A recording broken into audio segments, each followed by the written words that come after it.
Now in this situation, we need to find the moment of inertia of a uniform ring about an axis passing through the center, but it is not inclined at 90 degrees to the plane of the ring. That means it is not perpendicular to the plane of the ring. It is making some angle theta with the plane. Now that axis I have shown here in the blue color, it is in the xz plane. So that means this angle would be angle theta. Now for finding moment of inertia, we know that we need to find somehow the perpendicular separation from the axis of rotation. So let us take any element of that ring which I have assumed to be in the xy plane. So this is our ring, some mass, some radius, and suppose we reach point P by moving some angle phi with respect to the x-axis.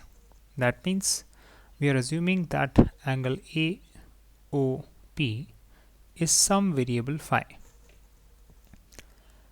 Now to find the perpendicular separation, obviously we need to drop a perpendicular from this point on the axis. Let us suppose that perpendicular meets the axis at the location L. Hence PL is our interest. So therefore we can now straight away write that the small moment of inertia of this small piece. So we take out a very small piece here, subtending some angle d phi at the center. So for that piece, we'll write m by 2 pi r multiplied by r d phi. This becomes the mass multiplied by perpendicular separation square. Now we can easily notice that this angle OLP is 90 degrees. Hence this OLP is a right angled triangle, and we can use Pythagoras theorem. So to write PL square, we can easily write that as OP square minus OL square. Now OP is obviously capital R, that is the radius. OL, let us suppose we give it some name, small l. Now therefore this whole thing looks like this.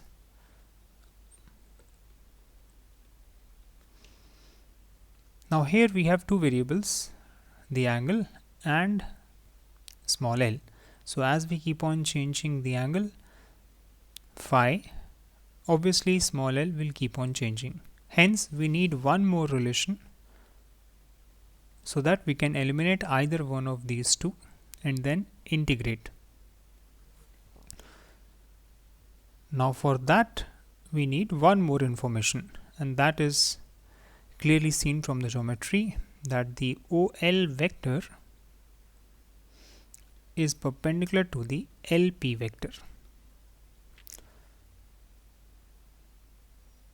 So therefore the dot product of these two must be 0. Now to write the vectors OL and LP, we need the coordinates. So let us write that down. P will have x coordinate of r cos phi. We can see that from the geometry. Y coordinate will be r sin phi, and the z coordinate will be a 0. Also similarly, by using geometry, we can easily write down the coordinates of L as well. Let us write that down. So the x coordinate is L cos theta, y coordinate is 0, and z coordinate is L sin theta. So this implies now OL vector. So OL vector becomes L cos theta x cap plus 0 y cap plus L sin theta z cap dot LP vector. Again, we know the coordinates of both of these points, so let us write that down. R cos phi minus L cos theta x cap plus R sin phi y cap plus minus L sin theta z cap must be a 0.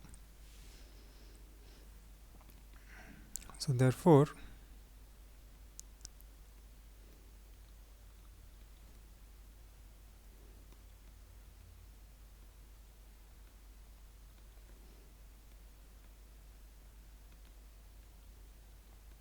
so this is what we get. Hence, we can write down that L must be therefore R cos theta cos phi. There we have it. We have the second relation. Now we can get rid of either one of these, either L or phi. So this implies from 1 and 2 now, I can be written as integral m by 2 pi d phi. R square comes outside, 1 minus cos square theta cos square phi. Now our only variable is phi and we know the limits to trace out the whole ring. Hence, we get our final answer. So that comes out to be mr square 1 minus cos square theta by 2. I hope this video was helpful. Thank you for watching.